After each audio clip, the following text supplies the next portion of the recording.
Hey, welcome to Overtime, where we take Sunday's message further. My name is Jeremy, and I'm your host. And this is a podcast where we just want to ask the questions that we think that you would ask as it relates to Sunday's message. And as we do so, we hope that it helps you grow in your life and your faith. With that being said, be sure to hit that subscribe button so you can stay up to date on all of the podcasts that are coming out. Not only that, hit the like button, because when you do so, it helps us help other people.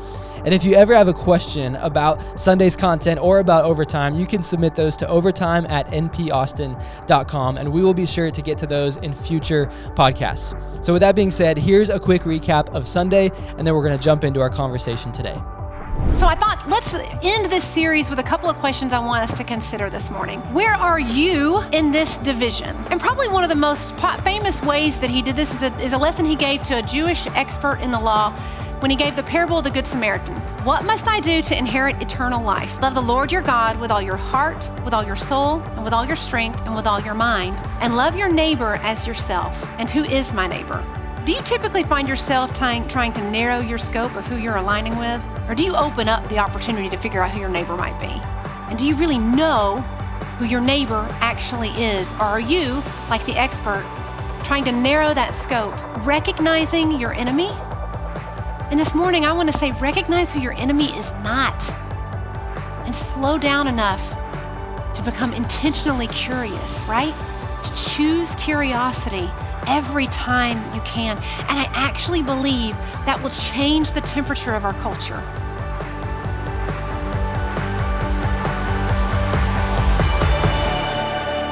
Okay, Jen. Well, I'm very excited to be talking with you today. Me too. We're just talking about our lunch the other day. It'll be just like that. Okay, we'll just pretend we're okay. We're at lunch.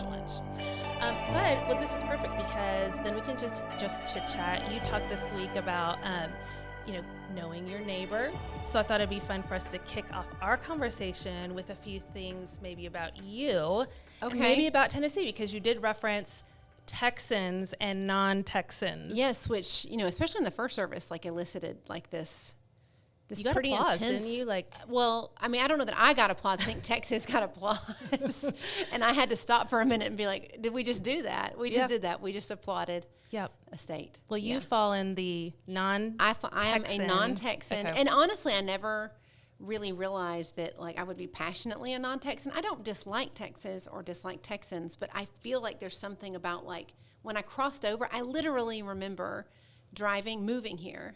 My minivan's packed up, my kids. I have animals in their little cases, and we're treated fairly. But we were moving from Tennessee, and then crossed over from Arkansas. And I remember going to a gas station, and it was the first moment of these people, this is going to be different. There were stars, Lone Stars everywhere for sale, and I was like, okay, but the deeper I got into Texas, the more it's just take. And then I hit a Buc-ee's, which was a whole nother life-changing experience. But I would like to say that the largest Buc-ee's is about to go into, drum roll. Josh, can you do a drum roll? It's okay. You don't have to do a drum roll. I'll go ahead and tell you.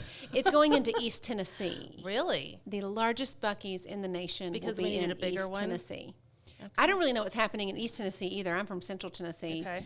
But yeah. So anyway, yes, I'm a non-Texan. Okay. Well, so let's get to know more about our neighbor. You're a non-Texan, but you're in Texas, so. Yep. I'm a neighbor. You're a neighbor. I'm here. Yep.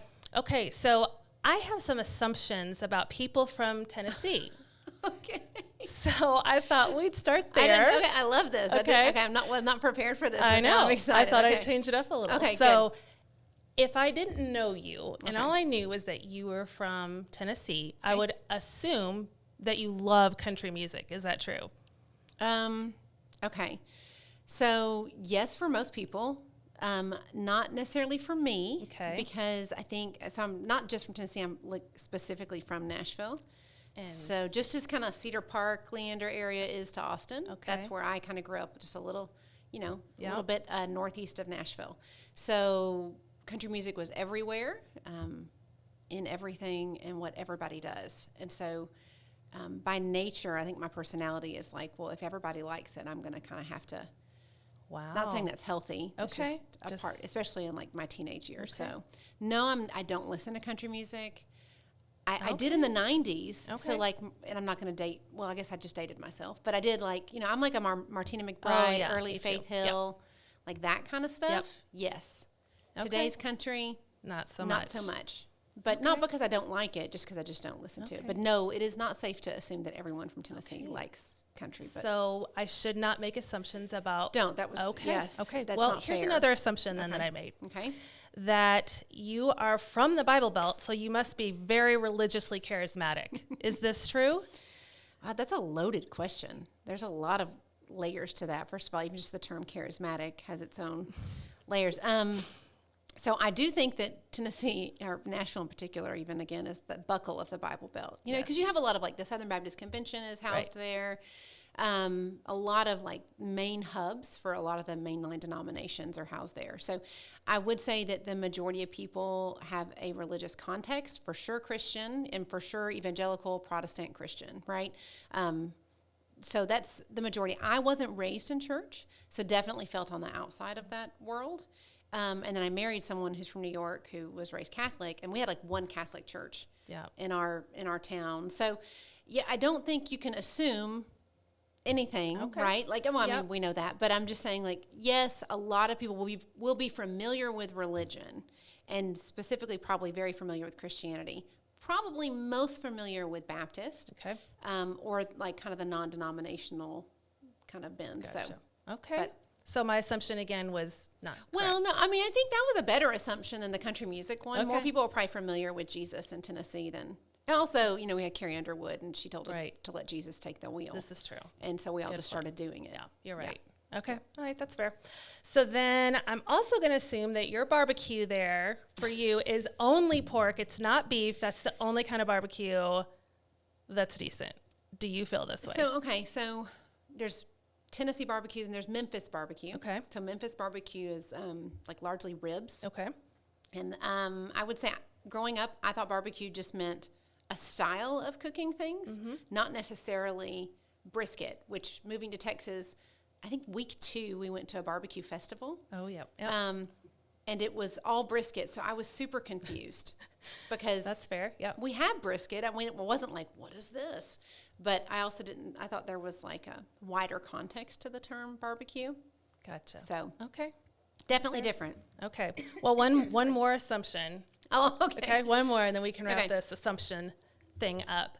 So I know in Tennessee, I feel like, where did you research these things? I've heard that meat and threes are all okay. Yeah. Yes. So you're excited about this. So do you feel like every meal should be a meat and three? I feel like every restaurant should be a meat and three. I don't like not having my choices. Okay. What does that mean? Maybe what does that mean? I'm from Texas. I don't know. Man, it just hurts my heart. So on a menu, you'd have your choices of meats, and you'd have a huge list of sides, which could include starches and vegetables. Okay. And you would say, I'll have a meat and 3 or a meat and 2, right? And you would pick your meat and then your 2 sides. Gotcha. And so, I mean, you can technically do that at any restaurant, right? You can be like, I'll take this and this and this. Most restaurants don't have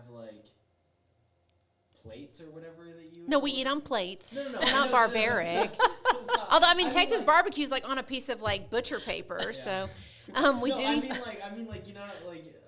don't know, a breakfast plate or whatever comes with 4 specific things, and then if you want to trade out or whatever.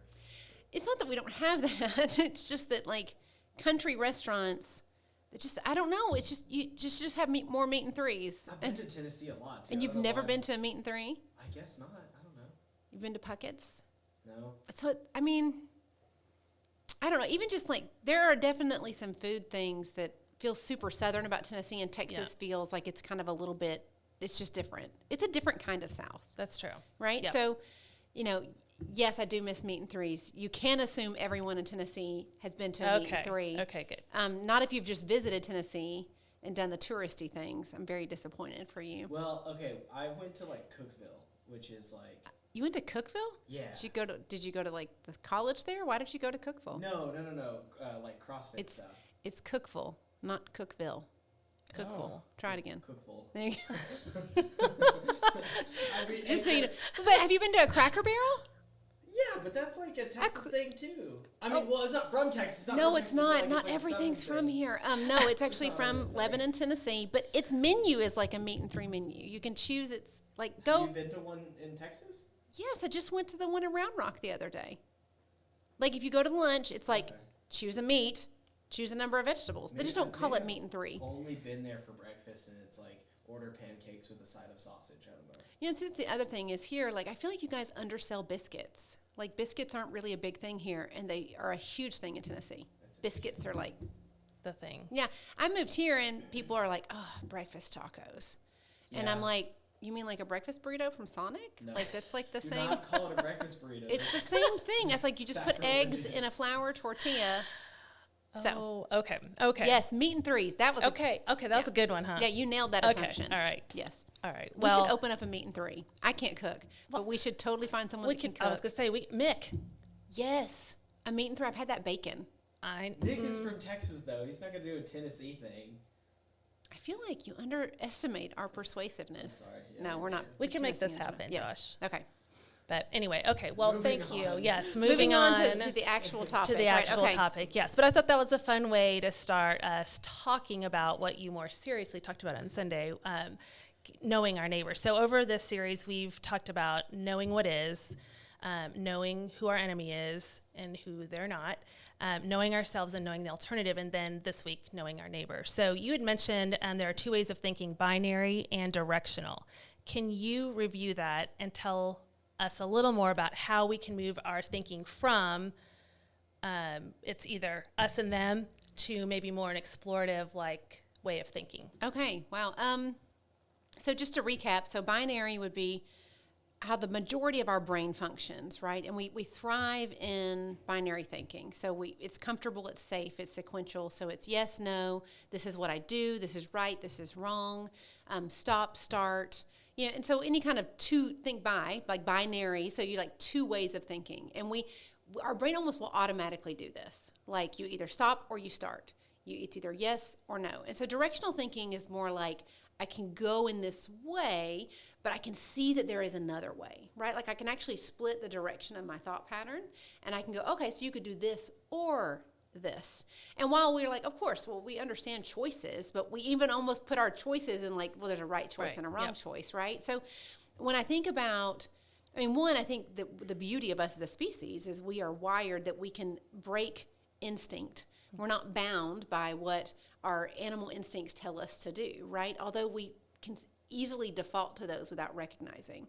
And so when you have directional thinking, it is the opportunity to say, okay, well, maybe there is some gray in that area. Or you can even just as simple as recognizing, like we talked about, like you don't know everything. So even saying like, well, for me, like this would be like a step toward directional thinking. Like, hey, Christy really likes brisket, and I can understand how you understand that as barbecue. And for me, pulled pork looks more like barbecue, right? Like, and so, but I'm not saying you're wrong or I'm Right, wrong, right. right? I can see them both at the same time. Now, that's super simple and silly things like foods and stuff like. Although for some people, just what we just did will get them all riled Yeah, up. for I'll sure. probably get some complaints about like the think things so. I My said about. heart rate just increased.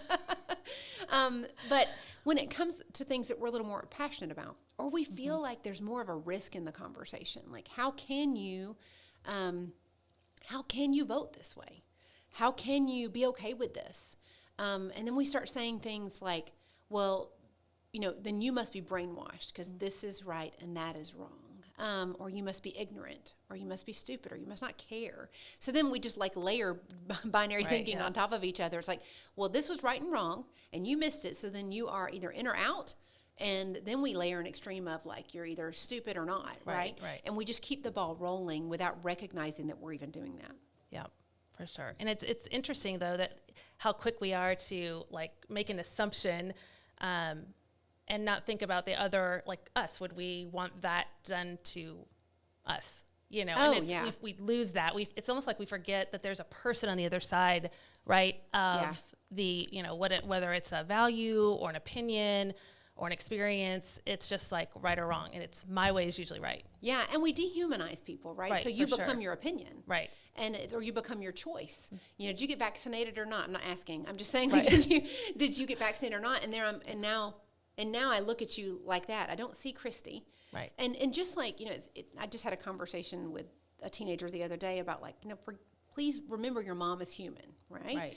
So like your mom is also a wife and a mom and maybe a sister and a daughter, and trying to manage all that at once. But when we get frustrated or we insist on winning our argument, you become an object, Right. Right. Like you become a thing, and your opinion is how I label you, versus actually seeing all the different things that make you you, and being curious about why you might feel that way. Right. And it happens. I was trying to think of like, how does this happen even in simpler ways or more practical everyday ways? Because most of us don't find ourselves in a political argument every day.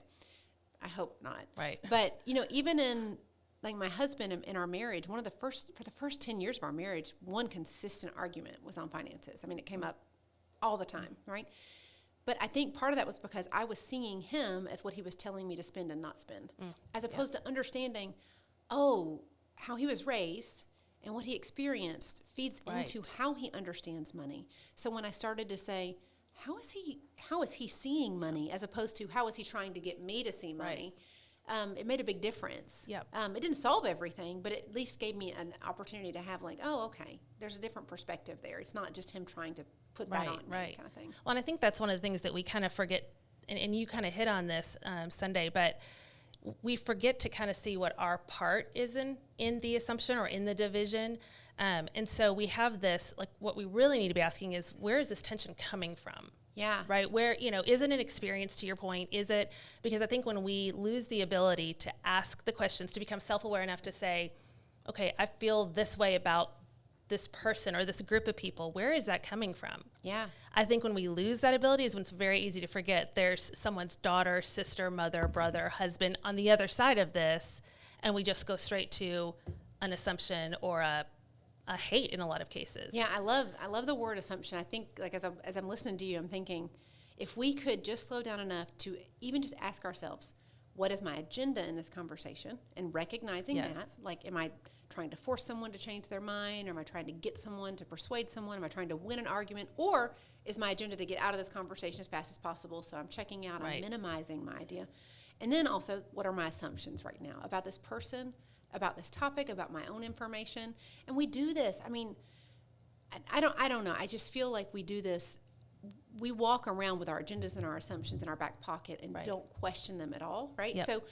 So much would be solved at all levels of our relationships if we would just slow down enough to think through even just those things. Yeah. What am I bringing to the table, and what am I assuming she or he is bringing to the table? Right. You know? And I think, do you think, I was thinking about what you spoke about on Sunday. I'm curious to know, do you feel like some of this that we bring to the table is really a fear-based, anything we don't know or don't understand becomes a threat. So then it's like my way of thinking, and if it's different, that makes me scared, so I'd rather just assume this about you. And then the second part of that is, do you think that there's also this like fear of the unknown, but also fear of feeling like insignificant, because there's this right and wrong thing. Like, so if I give you any significance, that makes me less significant. Do you think that fear and significance have anything? I love both those points. Well, those are both great. I think, so I was thinking this morning about that binary thinking kind of idea, right?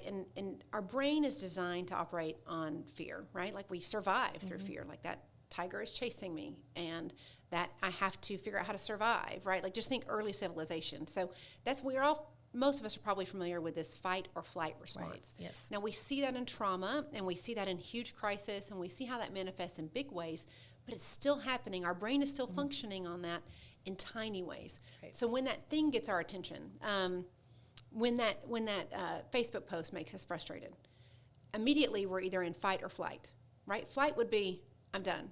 I'm unfollowing them. I'm closing down their feed. I'm not having this conversation. I'm checking out. Or I'm not going to that family function. We're not going to bring that up in those circles. That's minimizing your voice because it's just easier to run away from it. And I don't think we're consciously going, I'm afraid of it, I'm running away, but we're deciding to leave the situation, right? Or we fight, which then becomes, I've got to win. I've got to prove my point. Right, and so, and it's not that those reactions are wrong. In fact, I actually would argue that they're unavoidable. Right. But checking them right. is where we have this advantage as humans, as an ability to like actually cognitively maneuver those things and not be forced into those two categories.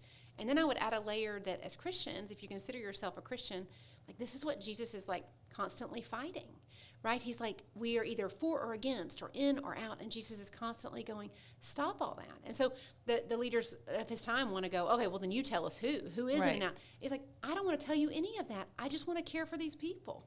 And I believe that by doing so, and by being honest about what is good and what is right and what is healthy, he never like dilutes the truth. He hands it to them exactly how they need it, right? Like he's not, he's really harsh on religious leaders because they are fighting, so he fights back, right? And with those that maybe have felt rejected, he comes at it in a much more like maybe gentle angle. He's still being truthful.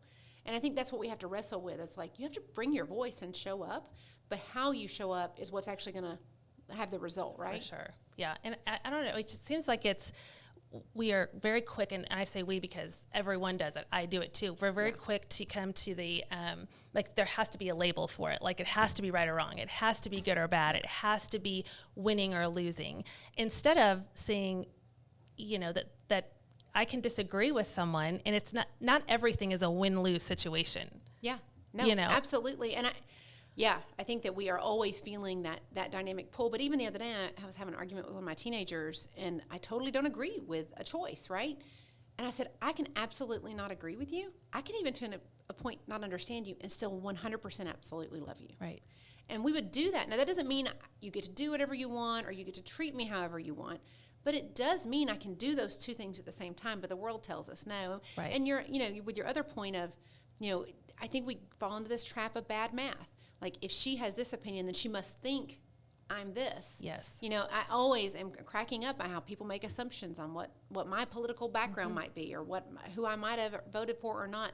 They're running with a lot of assumptions, but they're really trying to check their math. They're like, well, so will I add up for her? Will she add up for me? Right. And it's like, if we could get rid of all that, which I know is really tough to do because it's natural. Right. It's natural, but, I feel like it's one of those things like, yes, but so is communicating. And so I feel like with these gaps, what we do is, and everyone does it, it's another thing that everyone does is we fill in the gaps. So when we don't know, we fill in the gaps of the story, and now you become that person, and now I know how you think about me and feel about me because I've filled in the gap with a story about you already. Yes. Without asking a question or without having a conversation with you. Yeah, I love that point, like this idea of we're filling in the gap with a story. We can't not. So what we have to do is choose to try and find the most accurate story we can. Right? But we are story builders. That is what we're always doing. And so when we, and I think there's nothing wrong with even, like, if you and I have a difference of opinion, I don't think there's anything wrong with coming to you and saying, hey, this is the story I'm writing. Like, I feel like you hate me. This is the story I'm writing. Can you tell me where my story's wrong? Right? Yeah. Like, even if we just own, we're all writing stories. Every time I say something to someone about, like, did you rehearse that in your head? Are you replaying conversations in your head? And I've never had anybody go, no, I never do that. Right.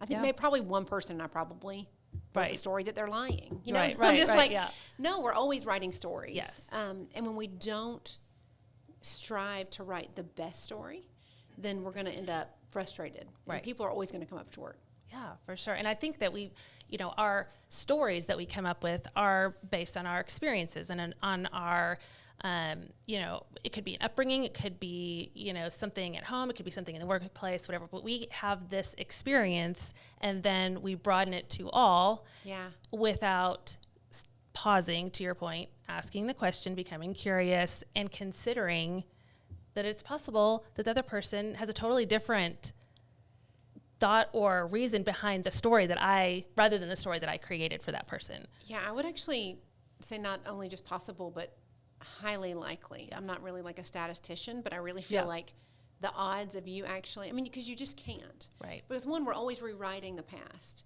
So once we've left a moment, we have rewritten that story. Right. And there's tons of research to back up how we do this. We don't do this intentionally because we're trying to be deceptive, but we have a really hard time accurately recalling. Yes. That's just reality and how we're made.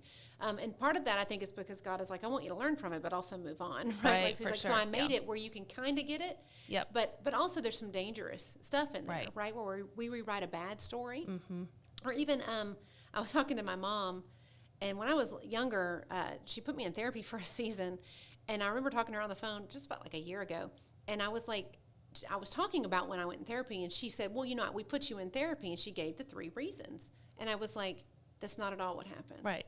And so I told her, I was like, no, I was doing this and this and this, and that's why Yeah. you put me there. She was like, no, that's not at all what happened. We literally had two entirely different stories Right. about something that was pretty significant in my life.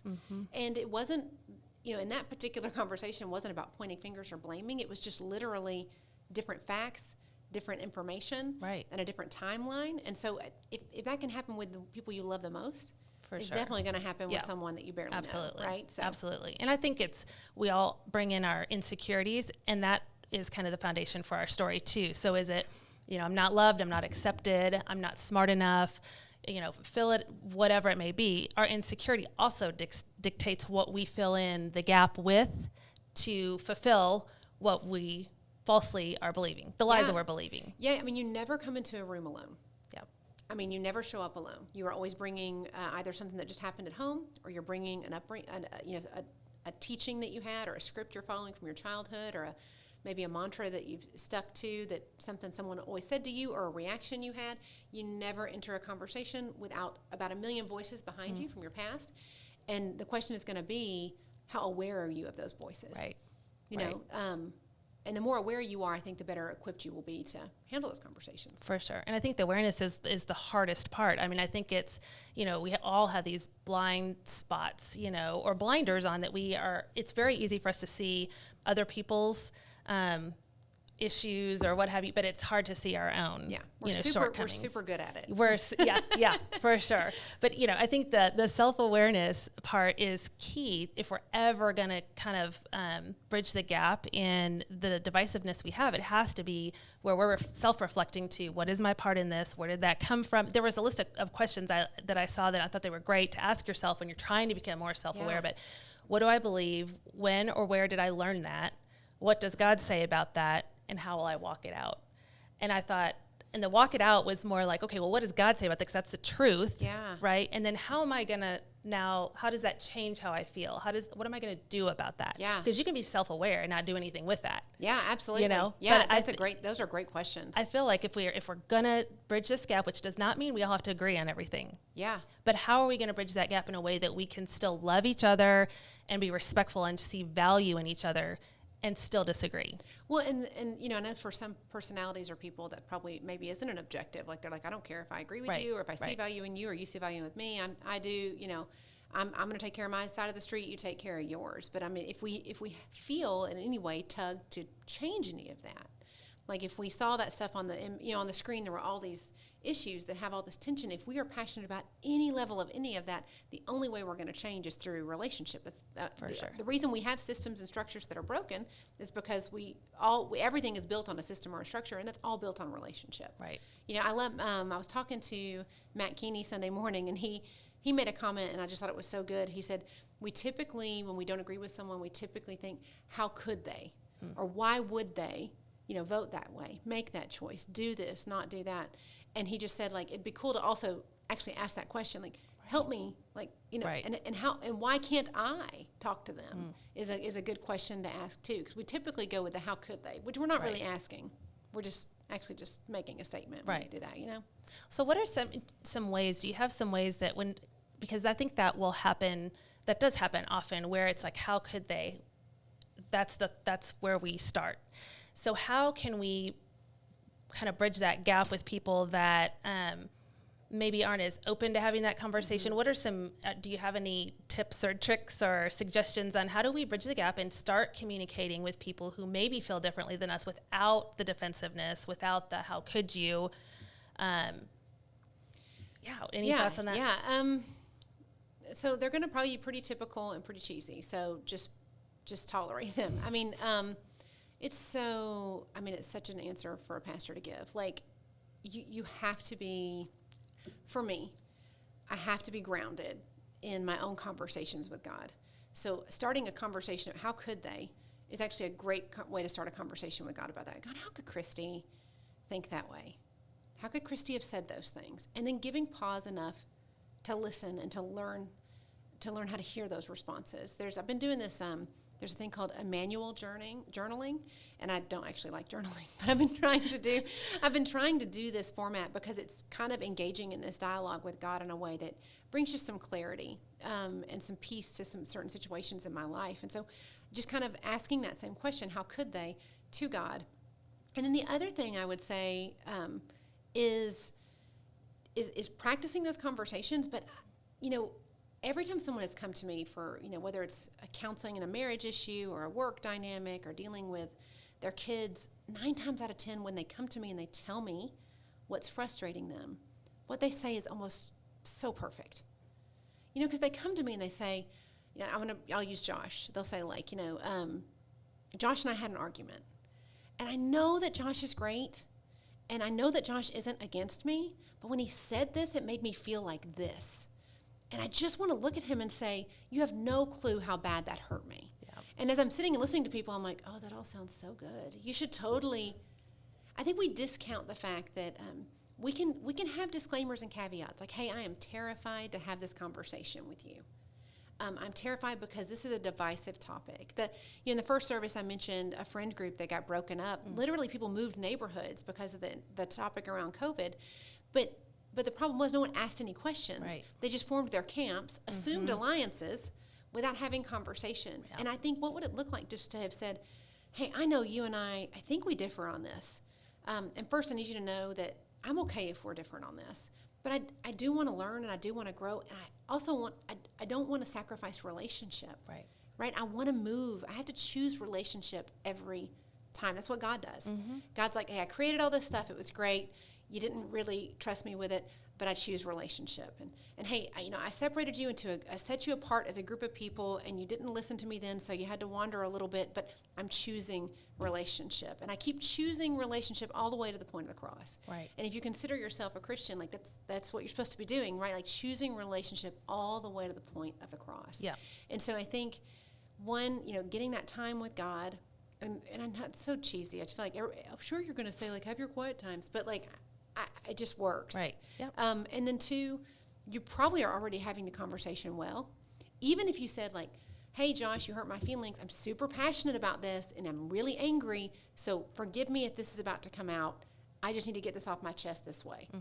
I've never approached a conversation like that with explaining how I'm concerned and feeling, and it go bad. Right. Now, when I just attack someone, it usually doesn't go well. Right. Well, and I think that's really something that we can practice is, being okay with being honest and asking honest questions and letting people know how we feel. I think too often we don't really say how we feel. So it's hard because that division and that misunderstanding is going to continue because I didn't really say, Josh, that hurt my feelings. I'm like, the other day when this happened, I was kind of thinking, get to what it is. And when you're saying it in a way that's honest, but truth and love, and you're genuinely curious, that's how we get the answers. That's how we bridge the gap. And to your point, as Christians, that's how we are called to respond. And I would say, even if you don't consider yourself a Christian, right? Like that's just going to be great for humanity. For sure. Like this is just a good human thing to do. Right. And I think we'll all be better off for it, whether you consider that a Christian thing or not. Right. Like we'll just all be better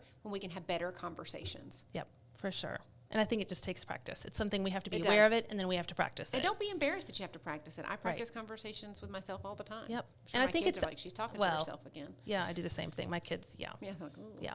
But I think it's also okay, like, using example of our kids, like there's a lot of times where I mess up something I've said, and I'll have to circle back and say, hey, when I said this is what I meant. Yep. And I think we can apply that same tactic to people who aren't our children, to people outside. Like we can say, that came out sideways. Yeah. What I was really wanting to know.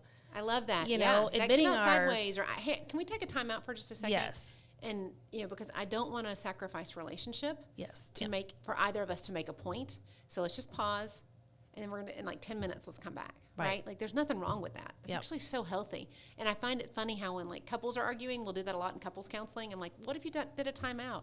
Well, he's just gonna walk away. It's like, okay, like give him a minute. Right. And then you can reapproach. I think that means we're not really addressing with it, or he's getting away with something. And it's like, is that really what that means? Right. Or does it mean we're taking a pause because we're actually we stopped communicating a while ago. Right. So when you can recognize, oh, we're no longer communicating, then stop and reapproach. Right. Take a break. Yeah, for sure. And all of our relationships can benefit from taking a break. Yeah. And I need a break from Josh. Yeah, Josh, So- sorry, she's so going to need a little. difficult. He is kind time. of difficult, right? Yes. Like, No, I don't, sorry, you happen to be sitting right here. we just had to use you for the example. I'm going to move my table back there. You also talked about, so to help us bridge the gap, there were 3 things. You mentioned slow down, be intentional, and choose curiosity. And so you kind of gave us a few ways to do that. Are there additional ways that, or things we can practice so that in the moment or in the filling in the gap or in the emotional, because I think a lot of times our emotions dictate how we respond to that. How can we learn to slow down, learn to be intentional, and choose curiosity rather than filling in the gaps? I think slowing down, all of it takes practice, right? Until it becomes natural. I think there's this thing that happens when we're trying to either adapt a new habit or change a bad habit, is like we work toward it and work toward it and work toward it, and it feels like such a big pull. And then we get over here and we're like, wait a minute, I'm doing it, right? You're not going to recognize the change usually until you're looking back. So I think practicing, getting yourself centered and focused, even if it's like there's work drama or tensions are weird at work. So before you get out of your car, or before you get on the Zoom call, like build up enough time in margin in your day to sit for just a minute and be like, okay, today's yours. Today I'm not going to contribute to division. I'm not going to contribute to the drama. I'm going to use my voice. But clearing some of that space prior to entering situations, I think is good. I think slowing down your responses, listening better is all good things to practice slowing down. Getting rid of distractions that keep our mind, like we are in such a fast-paced world that when we can actually practice being slow when we don't have to be slow, Right. will help us when Right. we're actually needing to be slow.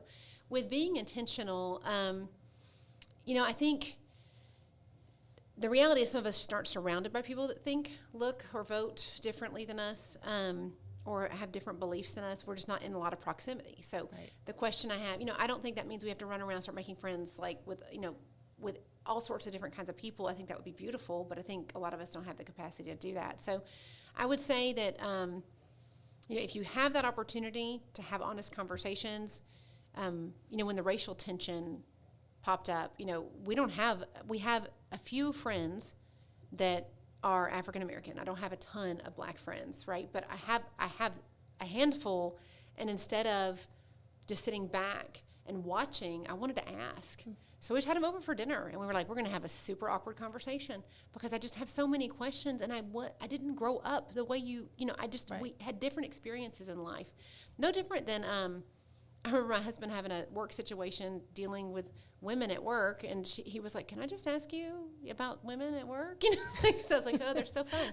So, that just being willing to go, hey, I didn't experience what you did. Talk to me about it. We would do that, and we honor those things when it's like, hey, you've been to war. Like, hey, tell me about your experience, or hey, how can I help you train? We don't do that with other things. Like Right. It's like taboo when it comes to race or religion. And my friends that are of different religions or different ethnic backgrounds aren't insulted at all. Right. Because reality is everybody's asking these questions behind facts, Yes. right? Yep. And so I think being intentional. One real simple thing is before you post something or say something, ask yourself if you're saying it to the right person. Like, am I tossing something out there to the void? Because, by the way, the algorithms are set up in a way where the people that read what you post also already think like you. So Right. if you're thinking, if I post this, everybody will then be informed. Right. Those people are already informed the way that Yep. you are informed. So, and I guess that kind of like reaching out to the person that frustrates you, or granted, we're not going to be able to go reach out to a politician directly, but we can find opportunities to do that. So practicing that. And then the third one, I've got to remember the third one, is be intentional, and then recognize what you And then choose curiosity. choose curiosity, and knowing what you don't know, right? Yeah. Like, so be curious about topics. Yeah. Like, I understand that you've already read everything you need to know about that one topic, right? So what does it look like to intentionally read everything on the other side of that fence, right? Which will probably require a few more pages in your Google search, because again, the algorithm is programmed Right. to give you what you are already asking for. Right. So it's a little extra work, Yep. which is probably in some ways why we don't do it. Right. Because we're already tired, Right.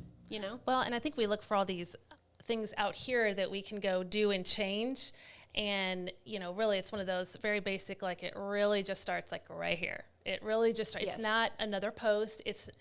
And all of these other external things could help or could hurt the situation. But it really is, if you want to make the biggest difference, if we really want to unite, not just our communities, but our country and the world, and again, it sounds cheesy, but it's one of those things like start here and figure out where you're coming from, why you're coming from that viewpoint, and then learn to pause, learn to be curious, learn to do this. Go have a honest conversation, like make yourself uncomfortable first. Yeah.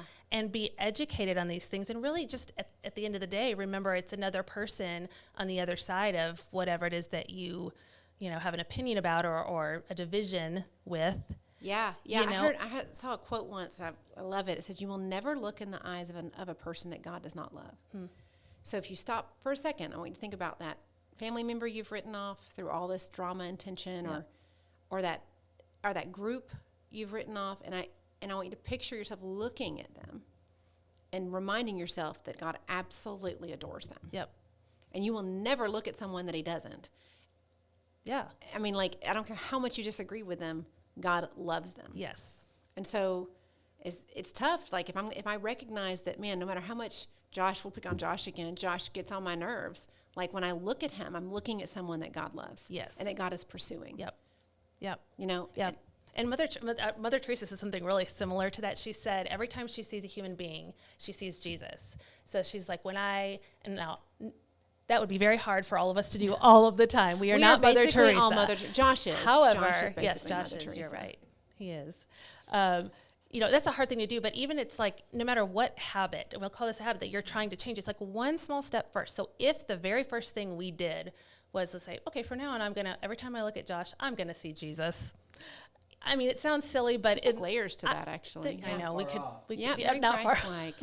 Very Christ-like. But she went further and just said, I see a hungry Jesus, or a tired Jesus, or a frustrated Jesus, and she said it changed everything about how I felt about people and how I felt about circumstances, because it no longer was this person, or not even a person, it was this thing over here.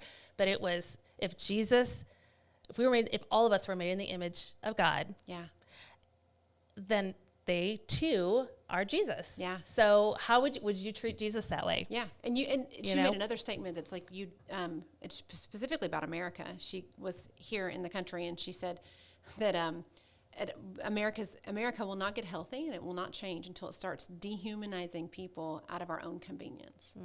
Basically meaning, like, we and there was a lot of layers to her statement. The particular topic it was a pretty tense topic, but like the idea of, like, when I dehumanize you because I don't have time, or because I don't want to deal with you, or I don't want to hear and I don't want to learn, and she specifically kind of called that out as more of an intense issue here in the United States. Yeah. And when you hear about other people's, lack of freedom of speech and freedom of access to information, you can see why in America, because we have all that freedom of speech and all that access to information. It's a great and beautiful thing, and here we are, yet more divided than ever. Right. Because we have more categories to fit people into. For sure. Yeah. I mean, we just have to be more careful and more, I guess, grateful for the freedoms that we do have, and that we're using them in the appropriate way, right? And that we're actually contributing to uniting rather than dividing. Yeah. You had also said, you had mentioned something about being aware, or just considering the fact that people, or a group of people who trigger us, they might actually get it better than us. What did you mean by that? Like, so when we're talking about Luke 10 and the parable of the Good Samaritan, the whole point of that story is Jesus is like, hey, the people who are supposed to represent God best failed in this scenario. And the people who are culturally said to not represent God well got it right, and got it right well, right? Like, and got it, like, lavishly cared for someone. And so I do think that, we read that list of statements of the if I put someone in the place of the name Samaritan, if I told you that people group, or the people who believe differently than you, actually can love others better than you'd probably get your feathers ruffled a little bit, right? Like, part of my frustration with certain people is that I don't think they're doing it right? But to allow God the space to go, well, maybe they are, maybe they aren't, but what if they are? Right. And what could you be missing? Right? Yep. And all the different reasons that the people passed by the wounded man. And there's so many layers to that whole parable, but I do think that whatever jumps up in you and you're like, oh, no, it's that back to that statement that Matt made, right? Like, how could they? How could they believe that? How could they vote like that? How could they not do this? Or how could they choose that? Right. How could they think this is okay? Such a great question. Let's ask it. But let's ask it in love and in curiosity. Right. Yeah, for sure. So as we kind of wrap up this Okay. conversation here, Okay. I'm not going to ask Are we anything gonna more pick on about Josh anymore? No? No, we could do that. Let's That do would that, be kind of fun. Should we do that? A whole separate podcast. We could have fun with that. I know, Maybe that should poor be the next Josh. one. We'll do that one next. Roasting Josh. That's Yeah. so good. That would be the number That one would- views. Yes, let's do it. Okay, we're on it. Okay, We got it. got it. But as we wrap this up, I kind of go back to the very basics, which is, or it feels like to me anyway, that Jesus modeled how to fill in the gaps, how to close the gap, and how to see people. He went after and spent time with people that were nothing like him. And somehow we've gotten far away from that for some of us. But we know, or we've been told, that greater growth and freedom are found in knowing our neighbors. Can you answer for me why we find growth and freedom knowing our neighbors and knowing how Jesus designed us? Yeah, I think that one, we have a lot of wasted energy in assumptions and agendas, like we talked about earlier. So you're going to get some of that energy back, and have some moments and seasons where you get frustrated and angry. We'll actually probably have like more of a pointed way of like meaning like you might get mad about something good. So if you didn't waste your time getting mad at your neighbor, you can Right. actually make a difference in the issue. So I think that you're going to get a little bit of energy and time back when you're not when you're on God's agenda, and you're fighting assumptions. I think that for a lot of times in my situations, I've been sharpened, meaning like sharpened in what I believe even. Like, I mean, I tried to say that just because I'm asking you to connect to people who don't think like you. I'm not asking you to compromise your ideals. In fact, sometimes when I have a conversation with someone I don't think like, I'm like, oh, I for sure still think Right, this way. right, yeah. It solidifies Yep. it. So you might find your ideas, but then also you could be wrong. And I know that's really tough, but like you could actually be wrong. You could be making assumptions and they could be false. Right. And if we don't have that space, we could be ignorantly, like in the most pure sense of the word, contributing to. It's so funny, we're so passionate about misinformation, but we, all are the individual holders of the correct information, right? Right. And so if we aren't really honest enough with ourselves to say, at some point I have probably delivered misinformation. At some point I have said things that were not true and I didn't mean to. It was Right. literally just out of, I was misinformed or I didn't take the time to do the research, right? So I think, you're going to be sharpened, whether it's by actually knowing what you don't know or by solidifying what you do know. And you're going to get a lot of energy back because when I think about that bad math thing where I look at someone, I'm like, oh, she's great, so I must be terrible. There's a lot of energy that goes Yeah, into that for stuff, sure, right? for A sure. lot of wasted Yep. conversations when we could be Yeah. having valuable conversations. Right. So And don't you think it removes some of that pressure to, kind of feel like I'm not trying to change you, or I don't have this fear of being changed, but it's this freedom of we can just talk about our differences and still be seen and heard and valued. And at the end of the day, whatever side you're on for any of these things, that's what you want. You want to be seen and heard and valued. yeah. And so, I think it just removes that pressure, and I think it's almost this disarming. Like communication is disarming. I think it gives you that freedom to be heard, and to give the other person an opportunity to speak into you and speak into this confusion you have or disagreement that you have. I think it's disarming, and I think it removes pressure. Well, and it lets God be God. For sure. Like, you can get out of that business. God's got Right. it. So you just share your opinions that God has helped you grow and be Right. passionate and those things that get you fired up. Yes, let him fire you up and let God be God. Yeah. Right? Like, you're not responsible. Like in all those parables Jesus tells about sowing and planting and all that kind of stuff, reaping and harvest, he's always the one doing the Right. work. So Yeah. like let him handle what you're trying, plant seeds and be faithful. But let God deal with it. Right. And so get out of his business. Get out of the way. Get Yep. out of the way. Yep. And that gives you a freedom. Right. Like you just be you Yep. and recognize you don't know everything and bring yourself to the table and giving people space to bring their whole selves to. For sure. And I think that given the space, and then, God knew that living in the flesh wasn't easy. He knew that.